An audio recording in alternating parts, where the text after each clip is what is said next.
En Radio Portales de Valparaíso presentamos Revelando.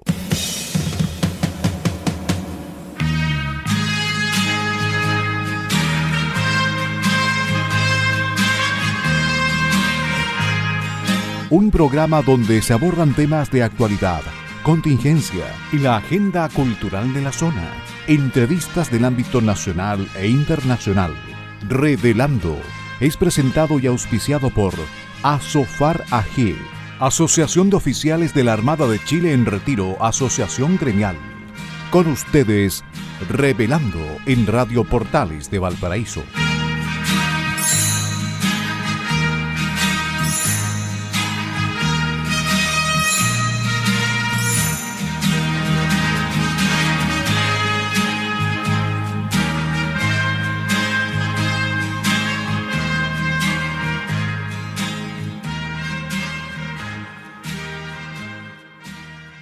Buenas tardes, queridos auditores. Estamos comenzando un nuevo programa de Revelando. Hoy, martes 2 de diciembre, ya el mes de la Navidad, a 12 días de las elecciones de segunda vuelta. Un programa que lo hacemos con el gentil auspicio de ASOFAR, la Asociación de Oficiales de la Armada en Retiro, y por supuesto que en Radio Portales, nuestra casa amiga, la casa que nos acoge todos los días martes.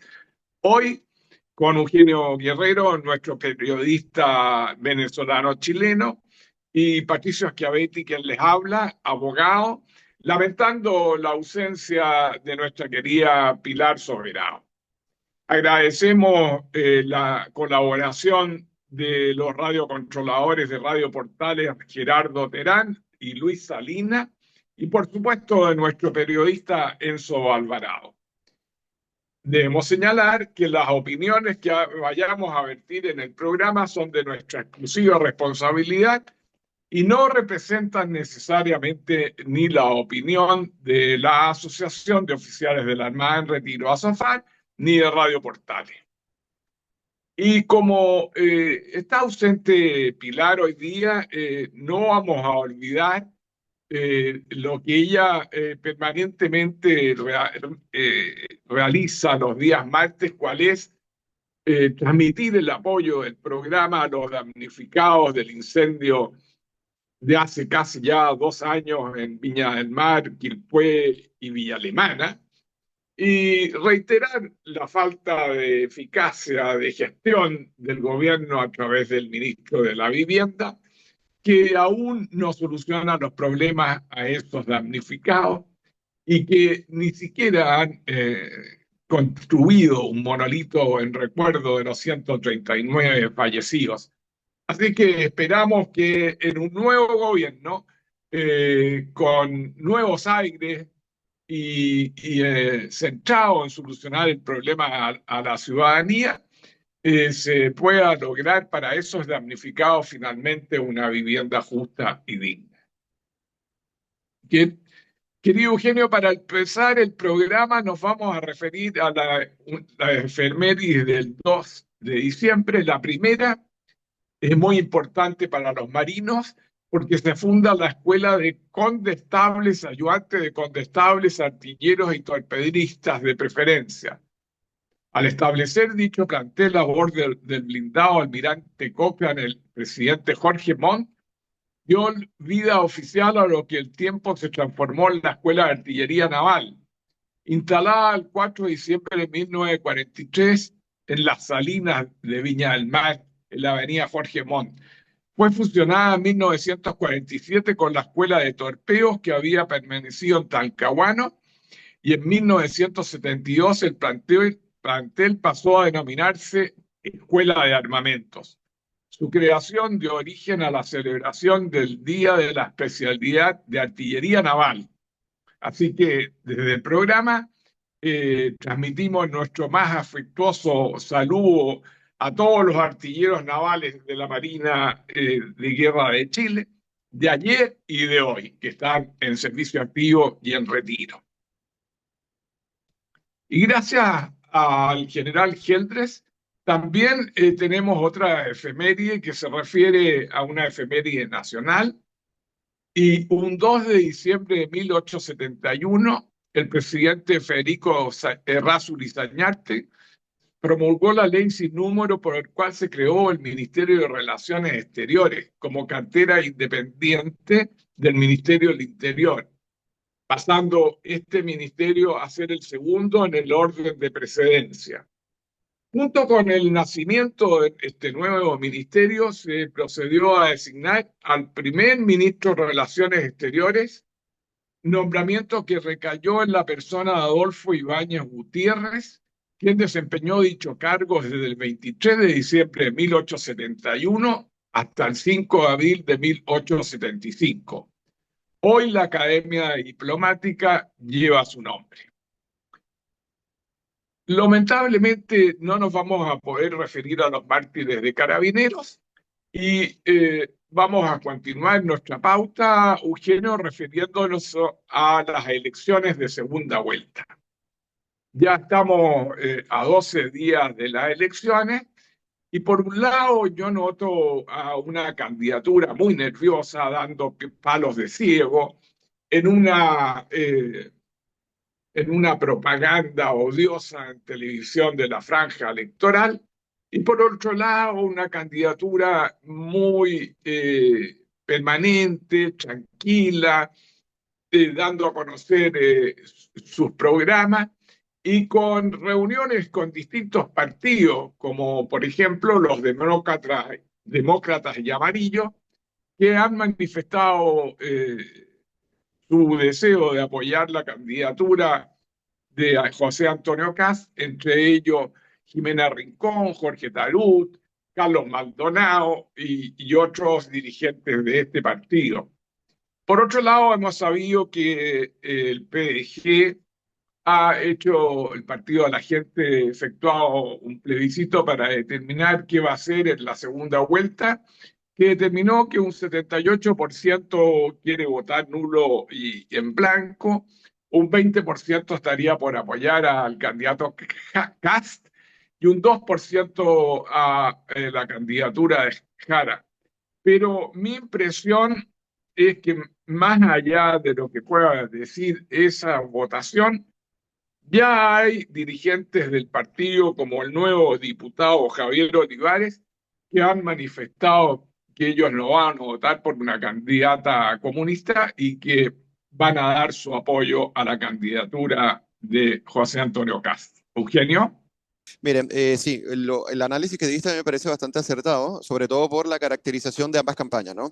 Por un lado, tenemos una actitud que Janet Jara no ha sabido cómo conciliar posturas extremas, que es la suya propia, con posturas de una centroizquierda que ella supuestamente dice defender o representar, ¿cierto?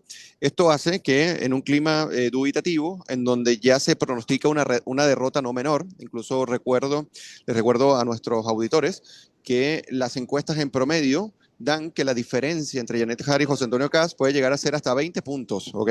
Significativo.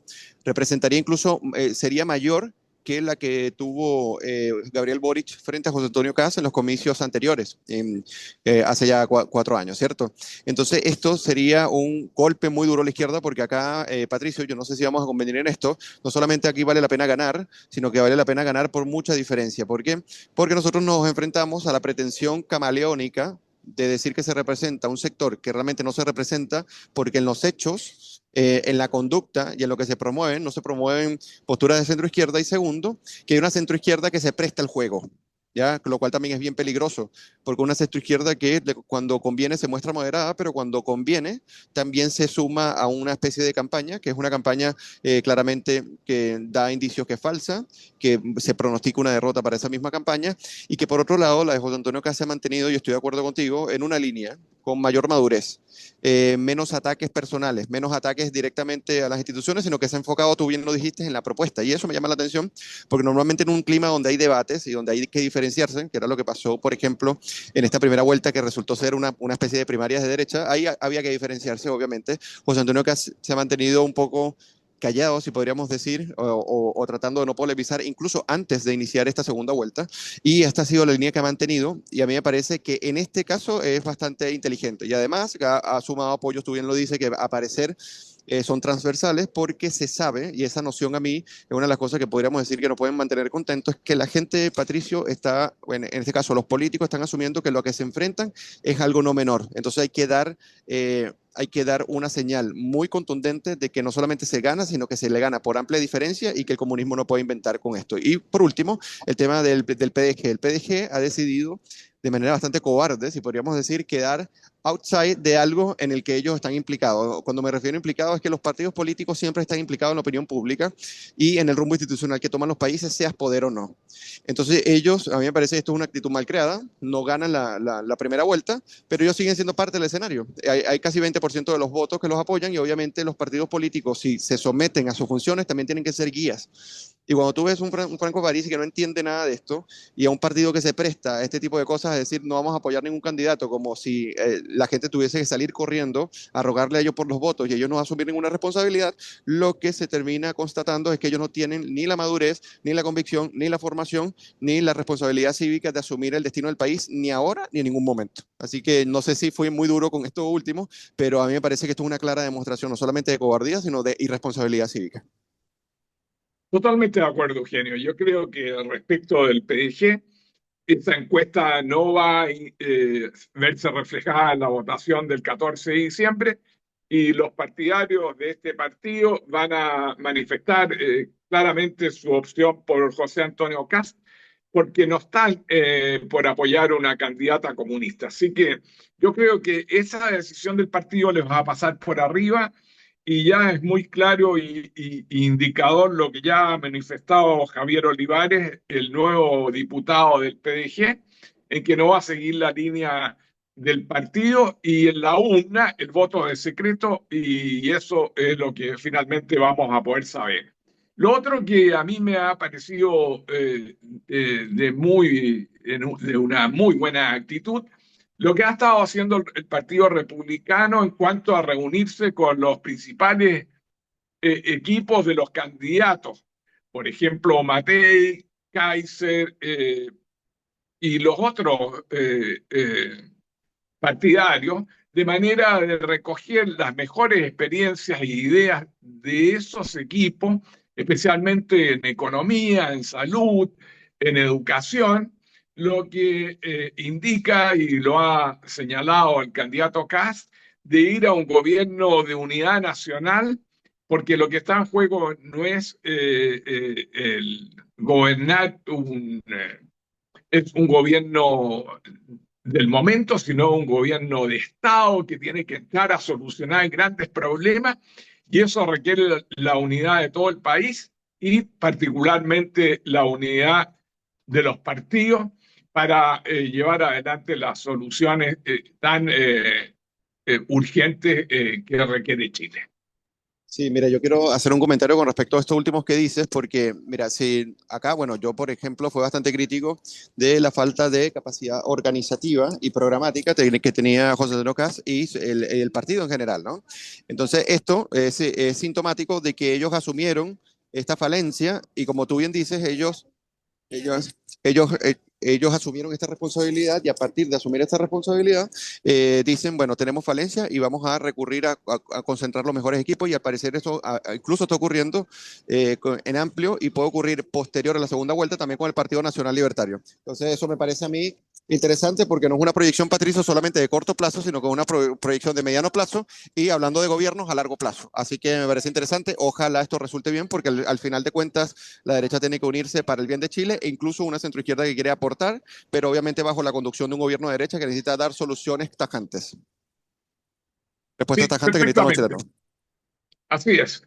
Así que yo creo que podemos hacer un llamado a los ciudadanos a que voten responsablemente el próximo domingo 14 y tener claro que se juegan dos alternativas. Uno es la alternativa del comunismo con gran Estado, con poca libertad, y la otra alternativa es la alternativa de la libertad, de la propiedad privada, de la facultad de elegir, del emprendimiento, de la creación de empleo. Así que es muy claro lo que se juega y cuáles son las dos visiones de país que tiene la candidata Jara y el candidato Kast. Sin duda alguna. Y sobre todo porque fíjense que Janet Jara, o sea, ahora que salen videos de hace tiempo, entonces vamos a suponer que uno no se somete a esos videos, Patricios, de hace tiempo, sino a los actuales. Uno ve su programa económico y uno lo que hace es asustarse. ¿Por qué? Porque, ¿qué pasa? Chile tiene una característica que ella no ha aprendido a reconocer y tampoco el Partido Comunista y en general la izquierda. Es que Chile institucionalmente cambió. Chile se acercaba al desarrollo. Entonces, cuando tú dices por qué un país se acerca al desarrollo, tú tienes que ver cuáles son las razones y las causas, cuáles son esas conexiones causales que te permiten indagar de por qué Chile creció tanto, por qué se desarrolló tanto como país, en este caso en el continente hispanoamericano, y cuáles son los desafíos que se le enfrentan. Y cuando tú ves que hay una estrategia totalmente contraria a ella, tienes una candidata que no entiende qué fue lo que ocurrió en Chile, cómo ocurrió, y que sus propuestas son totalmente antitéticas con respecto a eso. Entonces, me parece muy relevante lo que tú dices porque acá, si bien la derecha tuvo su primaria, y esto no se pudo solucionar antes, me parece que ahora sí van a poder solucionarlo en torno a lo que va a ser el gobierno de José Antonio Cast, el futuro gobierno, porque los desafíos no son menores. Y cierro con este punto. Por ejemplo, el crimen organizado, el terrorismo y la inseguridad, ¿no? Esos son factores claves que ya varios especialistas han dicho, si no se toman riendas pronto, se entra en un punto de no retorno, Patricio, en donde van a comenzar a dominar territorios, van a comenzar a dominar comunas, van a comenzar a dominar poblaciones donde no va a poder pasar ni la policía, y para poder solucionarlo, entonces va a tener que correr mucha sangre, básicamente. Entonces yo creo que estamos en una buena oportunidad para poder enfrentarlos con la radicalidad. Cuando me refiero a la radicalidad, me refiero a la raíz del punto, o sea, atacarlos desde donde emergen, porque medidas tibias en estos ámbitos no se pueden tener, y mucho más cuando crece en todos los países de Hispanoamérica y comienza a ser un problema no solamente en Hispanoamérica, sino en el mundo. Así es. Y para muestra un botón de lo que ha sido un gobierno poco eficaz, de mala gestión, estamos en un problema de inmigración en la frontera norte, que sería el otro tema de la pauta, Eugenio, en que el gobierno peruano, con Gedi, que es el presidente interino, ha decretado estado de emergencia por 60 días, ya ha desplazado a la frontera a los militares. Hemos visto allí que se han acumulado inmigrantes ilegales intentando pasar a Perú de manera de regresar a Venezuela, principalmente inmigrantes venezolanos y colombianos. Han intentado señalar que esto se ha producido dado lo que ha señalado Cast, de que los inmigrantes tienen que salir del país y que si no van a ser expulsados, y los ha invitado a salir del país voluntariamente. Ambos candidatos han señalado que la respuesta del gobierno chileno ha sido lenta, tardía, y lo único que han hecho es remitir al subsecretario del Interior y de Seguridad a la frontera norte. Ayer hubo un encuentro entre ambos ministros para tratar de solucionar el problema, y la línea debiera ir, en mi opinión, en la de establecer un corredor ordenado de manera de permitir que esos inmigrantes ilegales vayan desplazándose hacia el norte y finalmente puedan retornar a su país de origen. ¿Cuál es tu opinión, Eugenio? Bueno, a mí me parece que esto es un punto clave porque obviamente hay que dar señales y estas señales tienen que ser, en cierta medida, bueno, yo lo decía con cierta radicalidad, porque para evitar el efecto señal. ¿Qué pasa? Si un liderazgo se muestra dubitativo con respecto a lo que se va a hacer en materia migratoria, entonces ese efecto llamada tiende a decirle a las personas que no se van a acometer un conjunto de legislaciones y de posturas para poder solucionar el problema migratorio irregular. Ahora, yo lo que no he visto hasta el momento, que es algo que me preocupa, es cómo se puede, Patricio, conversar con los países con quienes tenemos fronteras para que no se vaya a generar una crisis diplomática. Y eso sí no lo he visto en el equipo de CAS. En el equipo de Johannes Kaiser, por ejemplo, ya estaban algunas posturas que se habían tomado de cómo asumir ciertas crisis diplomáticas que se podrían generar a partir de la expulsión de migrantes irregulares o ilegales, ¿ya? Entonces, esto yo no lo he visto aún en José Antonio Cast, no sé si tú lo has visto, simplemente está como la postura de, bueno, decir, tienen que abandonar el país y tienen que hacerlo a través de sus propios medios, pero ¿hasta qué punto eso es realista? Eso es lo primero que nos preguntamos. Y lo segundo, ¿hasta qué punto no se está tomando en cuenta la interrelación entre los diferentes países porque esto es un problema obviamente fronterizo. Ojalá se puedan tomar en cuenta algunas propuestas que tenía, por ejemplo, Johannes Kaiser, que son propuestas que me parece que son razonables y que la negociación a la que se debe llegar con los distintos estados para poder solucionar el problema termina repercutiendo en que se haga realidad lo que se busca en el programa. Y eso hasta el momento no lo he visto, no sé, y yo me imagino que en algún momento se va a aclarar, los debates aún van a seguir. Igual estamos a poco de las elecciones y es casi seguro que José Antonio Caz va a llegar y mi esperanza es que de aquí a marzo, cuando ya se asuma la primera magistratura de José Antonio Caz, ya eso sea un problema resuelto, pero es algo que tiene que atenderse para no generar una crisis diplomática y que tú sabes muy bien que las tensiones en Latinoamérica no son están a flor de piel.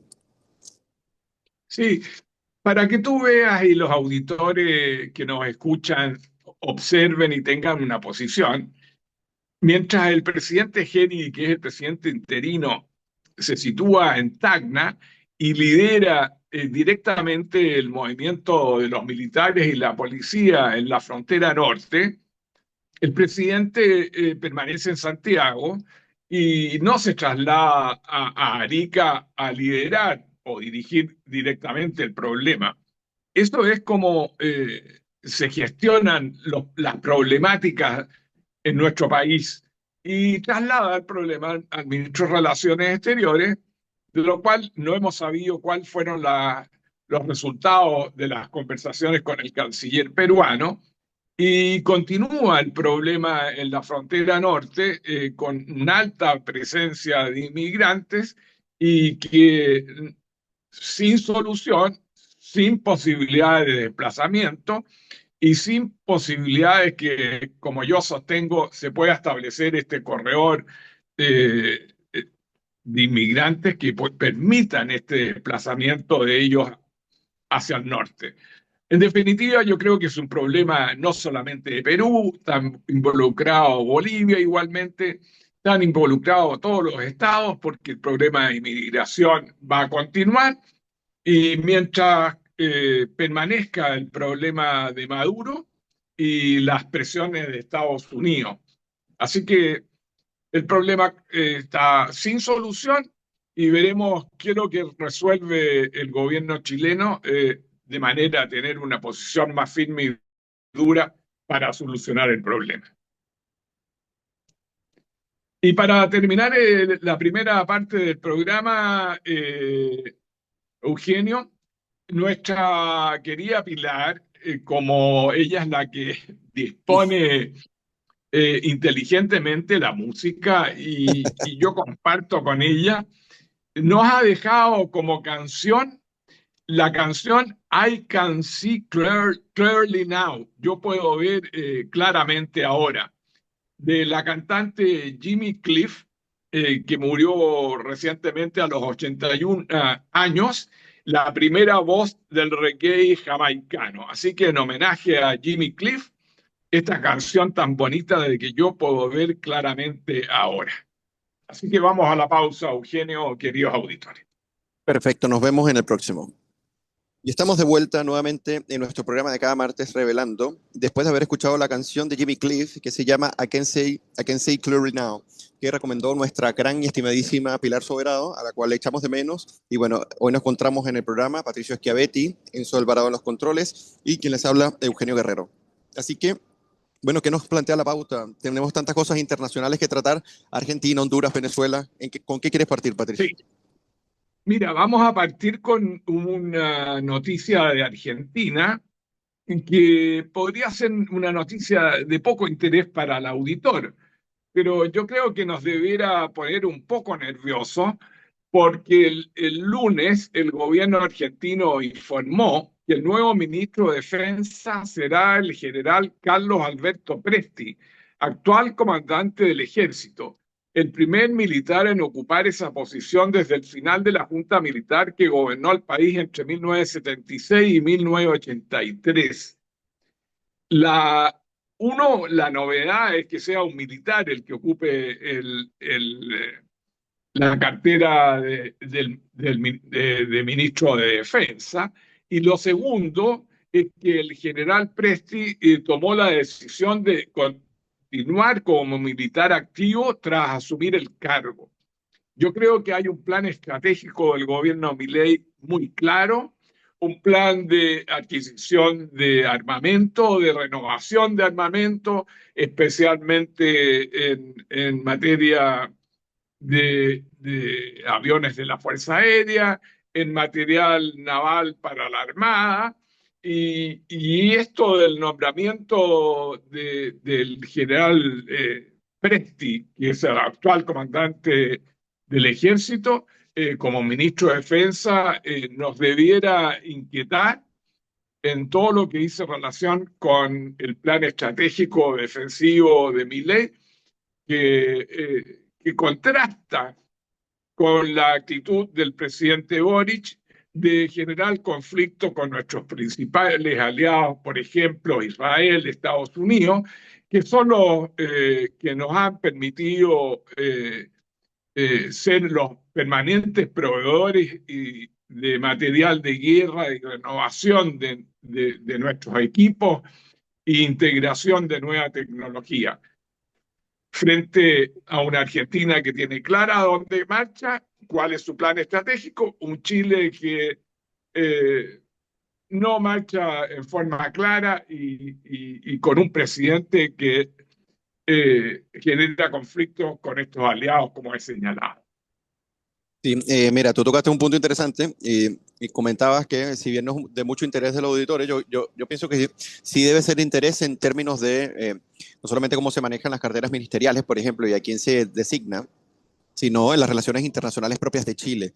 Chile es un país que está cada día más inserto en la globalización, ¿ya? Y en la globalidad, y aparte, las relaciones bilaterales y multilaterales son numerosas, incluso uno de los países más integrados del mundo. Y fíjense que, por ejemplo, este señor Presti es teniente general actual del jefe del ejército, y su designación representa la primera vez desde el retorno a la democracia, que fue en 1983, que un militar asume esta actividad en esta cartera ministerial, ¿no?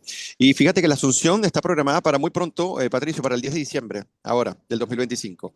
Y a mí me gustaría señalar en cómo el gobierno argentino justificó precisamente esto. Según el comunicado oficial, dice que la designación busca terminar con la demonización de las Fuerzas Armadas y dar protagonismo a quienes tuvieron una carrera militar intachable que alcanzó el más alto rango. Y se presenta, bueno, tú lo dijiste muy bien, como una señal de confianza en la profesionalización de los militares, en una redefinición del rol de las Fuerzas Armadas dentro del Estado, y esto contrasta totalmente, y disculpa que sea repetitivo, con lo que tú dices, porque mientras por un lado estamos en un mundo que está multipolar, ya no es un mundo bipolar, en donde las conflagraciones bélicas son cada vez más próximas, donde hay guerras ya declaradas y que ya las guerras híbridas y todo tipo de guerra, o sea, ya está ocurriendo entre estados y también ocurre entre organizaciones dentro de los estados y también entre organizaciones de distintos estados. O sea, tenemos tres ámbitos de guerra, que obviamente tú conoces esto más que yo, que hace que sea fundamental que la defensa de las fronteras nacionales y la estrategia militar que se emprenda sea impecable, porque nadie está exento de riesgo, Patricio.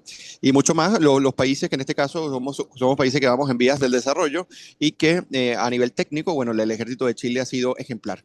Entonces, ¿cuáles son las controversias y la crítica que ha suscitado a partir de este nombramiento? Bueno, la decisión ha generado fuertes críticas de organizaciones de derechos humanos, por cierto, Patricio. Se señala, por ejemplo, que Presti es hijo de un militar procesado por crímenes de lesa humanidad durante la dictadura. Esa es una. Además, se cuestiona la ruptura de una tradición democrática que la cartera de defensa había sido confiada siempre a civiles. Yo creo que eso no sería hoy en día tan... O sea, si tú tienes una institucionalidad democrática, no significa que tú sometas a una parte a lo militar, sino significa un trabajo cooperativo donde los militares también forman parte del Estado, ¿cierto?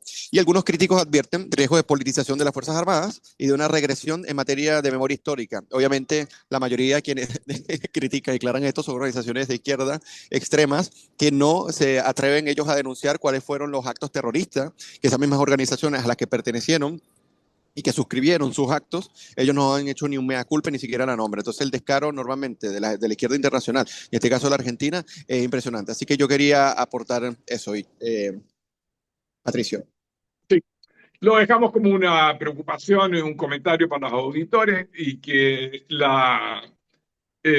los políticos deberán tener presente en estos movimientos que están pasando al lado de la frontera, en que el nuevo ministro de Defensa es un general y que va a ser un general que va a mantenerse activo, no en retiro, y que pasa de la jefatura del ejército directamente al Ministerio de Defensa.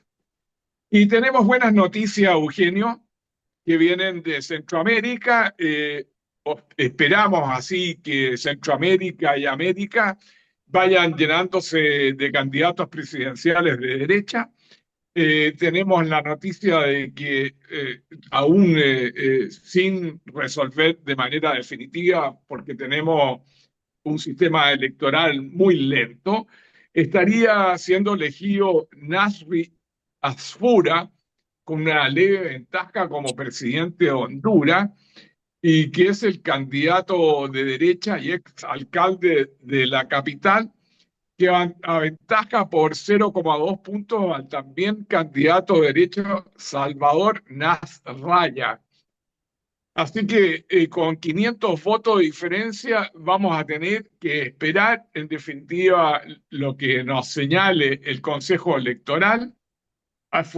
Amura de 67 años, ya lo dije, aventaja por 2 décimas porcentuales al también candidato de derecha popular, presentador de televisión Salvador Nasralla, del Partido Liberal.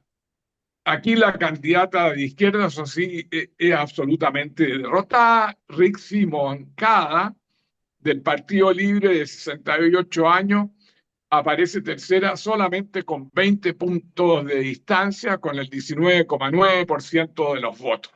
Así que a esperar la definición definitiva del Consejo Electoral, pero una buena noticia para toda la América Libre, que un nuevo presidente de derecha va a dirigir los destinos de un país como lo es el país de Honduras. Así es, Patricio. ¿Me escuchan? Sí, perfectamente. Ya, perfecto. Sí, Patricio. Además que yo quería agregar que fíjate que, o sea, lo que pasa es que en Chile no estamos acostumbrados a ver grupos de choque, ¿ya? ¿Por qué? Porque, bueno, existe una democracia liberal y todavía la violencia, a pesar de sucesos como la insurrección del 2019, se controla. Entonces los partidos políticos no tienen grupos de choque o organizaciones, grupos de choques armados en plena calle. Bueno, eso ocurre en Honduras. Y resulta que cuando la candidata de izquierda comenzó a ver su derrota, comenzaron a salir colectivos de izquierda armados para obligar el voto y para amedrentar a las personas dentro de los centros de votación. Eso pasó en Honduras hace poco, ¿ya? Entonces, a pesar de ello, a pesar del amedrentamiento, a pesar de todo, fíjate que se vislumbran muy buenas noticias, porque el viraje hacia la derecha en Honduras obviamente es una buena noticia. Y además que recordemos que Honduras perteneció al eje fundamental del socialismo del siglo XXI en su minuto. ¿Okay? Era hasta aliado de Venezuela en su minuto el chavismo allí, y que hoy en día comiencen a ser derrotados es una buena noticia. ¿Okay? Porque poco a poco los países comienzan a despertar frente a ellos, y uno de estos países es Chile, que bueno, pronto vamos a tener un presidente de derecha. Fíjate lo que está pasando en Honduras. En Argentina se vislumbran buenas noticias también a nivel de apoyo popular. Esperemos que Brasil también dé un giro de timón y poco a poco ir recuperando, y prontamente, ojalá, con la intervención de Donald Trump y Estados Unidos en Venezuela, el viraje a la derecha va a ser por consecuencia lógica, ¿ya? Bueno, eso esperamos, porque el principal liderazgo es libertaria, que es María Corina Machado. Sí, gran tarea le va a corresponder al nuevo presidente de Honduras en materia de pobreza y en materia de corrupción. Así que esperamos que el nuevo presidente le meta mano en favor de los más necesitados. Así que Así es. le deseamos mucho éxito al nuevo gobierno. Y la noticia que hemos comentado todos los martes y que permanece como noticia a primera plana es la tensión venezolana con el gobierno americano, que aún no permite solucionar de manera radical la salida del dictador Maduro del poder. Allí están desplegadas las fuerzas navales frente a la frontera venezolana en la zona económica exclusiva. Tuvieron conversaciones el presidente Trump con el presidente de, yo no lo voy a llamar presidente, con el dictador Maduro, porque Así es. presidente para mí no tiene legitimidad como presidente, porque quien ganó fue Edmundo González, y se robaron las actas en un acto absolutamente antidemocrático. Y esperamos con fe que finalmente estas presiones terminen con la salida de Maduro y todo su equipo. Así que, ¿qué opinas tú? ¿Cómo está la situación? Porque continúa allí el problema, Eugenio. Sí, bueno, las tensiones se elevan cada día más y sobre todo porque Donald Trump ya lanzó un ultimátum de una semana. Si una semana no sale, bueno, va a salir de la peor manera, ¿ya? Pero básicamente acá van a ir hasta el final. Fíjate que te quería comentar una anécdota que es bien decidora, ¿no? Tú sabes que el Thanksgiving en Estados Unidos es una fecha cuasi sacralizada, ¿ya? ¿Por qué? Porque es una fecha que, a diferencia de la Navidad, no tiene ningún signo religioso y la celebra entonces todos los norteamericanos y no norteamericanos en Estados Unidos, ¿cierto? Entonces, el principal general, o sea, el principal asesor militar, parte del ejército de Donald Trump, que eres el responsable de dos grandes logros a nivel militar. El primero fue derrotar a ISIS, ¿ya? Y el segundo fue el ataque a Irán, en este caso Teherán, para volar las bases de bombas nucleares. Él es el que lo está protagonizando y resulta que él, junto con otros generales, estuvieron en el Gerald Ford, que es el portaaviones más grande del mundo, que en este momento se encuentra también en costas del Caribe, y se fue con su esposa a almorzar allí o a cenar. Y en una comunicación que se hizo a través de altavoces para todos los militares, él le dijo, bueno, yo sé que esto es una fecha de sacrificio y que lo vamos a hacer por la patria y para poder lograr lo que ya nos hemos cometido y estoy aquí con ustedes porque sé que ustedes tampoco están con sus familias en un día tan importante. Entonces imagínate el nivel la magnitud de la importancia y la seriedad que le están metiendo a este tema y además que no solamente tienen esto, sino que en República Dominicana, si más no me equivoco, tienen a la misma unidad de los Navy SEALs que se encarga de especializarse en extracción y ejecución de personas, que en este caso fue la que estuvo destinada contra Osama Bin Laden, por ejemplo, cuando en Pakistán, si más no me equivoco, lograron capturarlo y ejecutarlo. Entonces, acá lo que se ha dispuesto a nivel de submarinos, a nivel de armamento aéreo y de tierra es no menor. Incluso hay algunos anfibios, si más no me equivoco, o algunas, tú me vas a corregir porque yo no sé de esto nada, soy neófito. Existen embarcaciones, Patricio, que tienen plataformas para desembarcos. ¿Ya?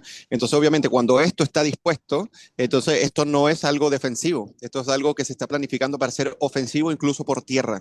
Entonces, las tensiones se elevan cada vez más. Aquí se quieren tomar como principal, o sea, se quiere capturar como principales a Diosdado Cabello, a Nicolás Maduro, a Delcy Rodríguez, a Jorge Rodríguez, que es el hermano, a Vladimir y a Vladimir Padrino López. ¿Ya? Esos son los principales que quieren tomar.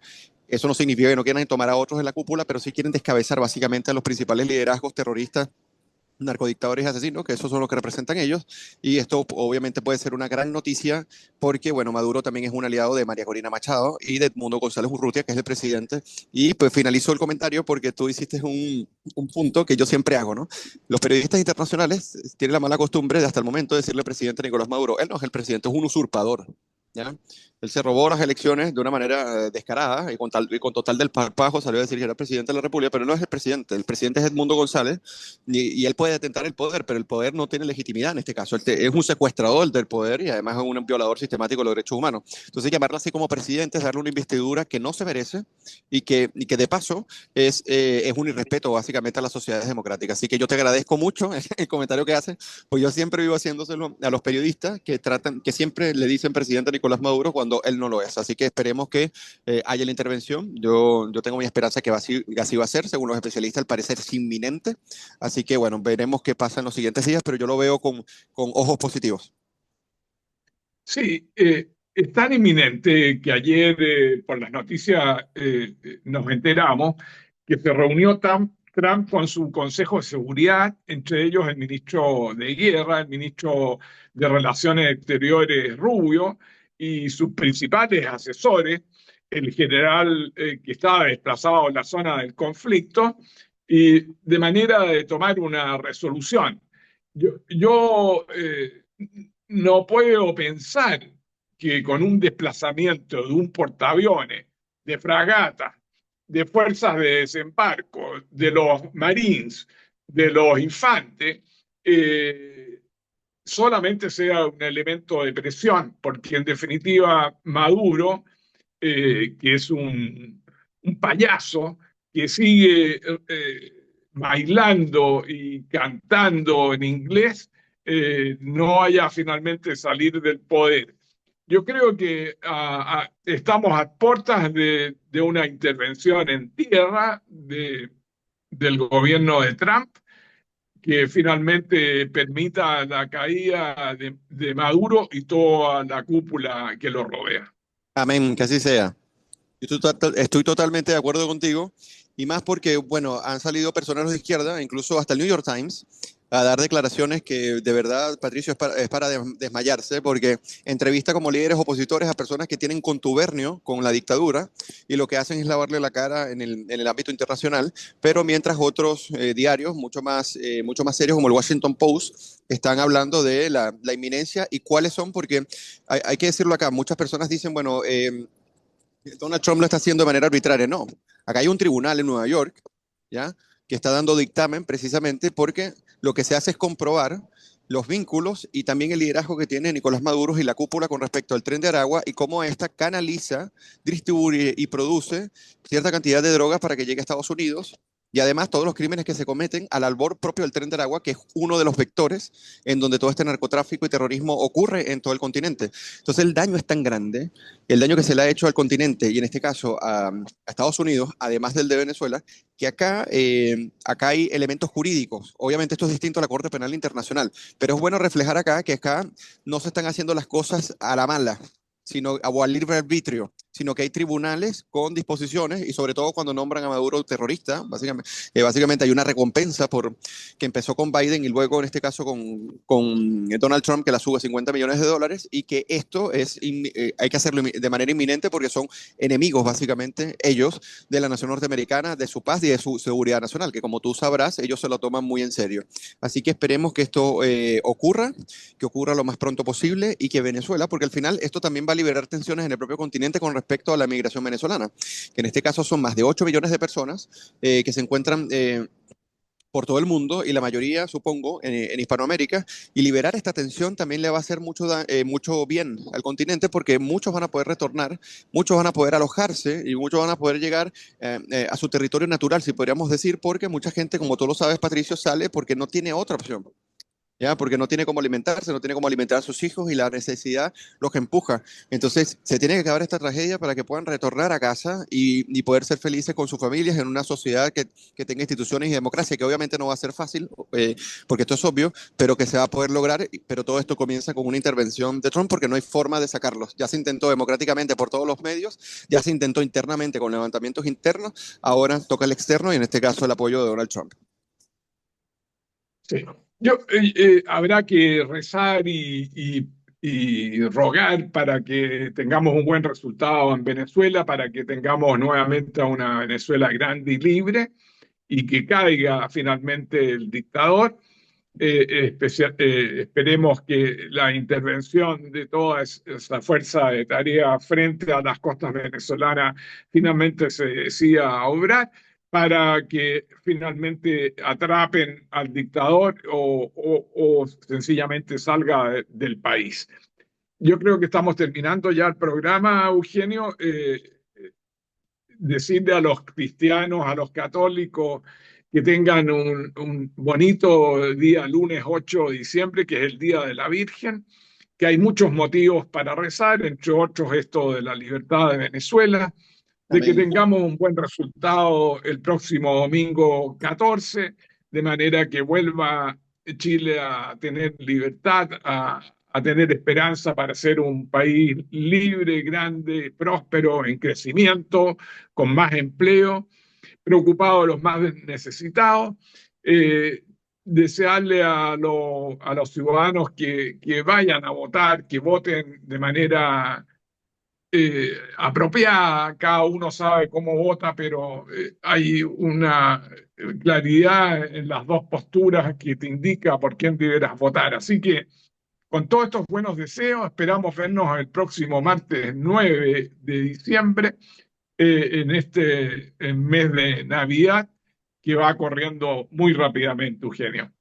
Así es, estimado Patricio. Muchas gracias por los buenos deseos. Y bueno, que así sea, que tengan una muy bonita semana, que es de inicio de mes, por cierto, y que este mes traigan muy buenas noticias para todos, para Chile, para Venezuela, para Honduras, para todos los que estamos involucrados en la lucha por la libertad. Así que un fuerte abrazo y gracias a todos. En Radio Portales de Valparaíso hemos presentado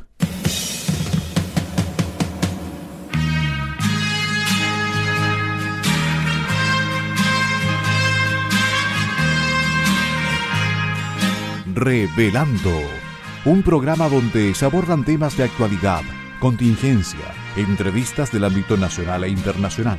Revelando es presentado y auspiciado por Asofar AG, Asociación de Oficiales de la Armada de Chile en Retiro, Asociación Gremial. Sintonícenos en un próximo programa. Buenas tardes.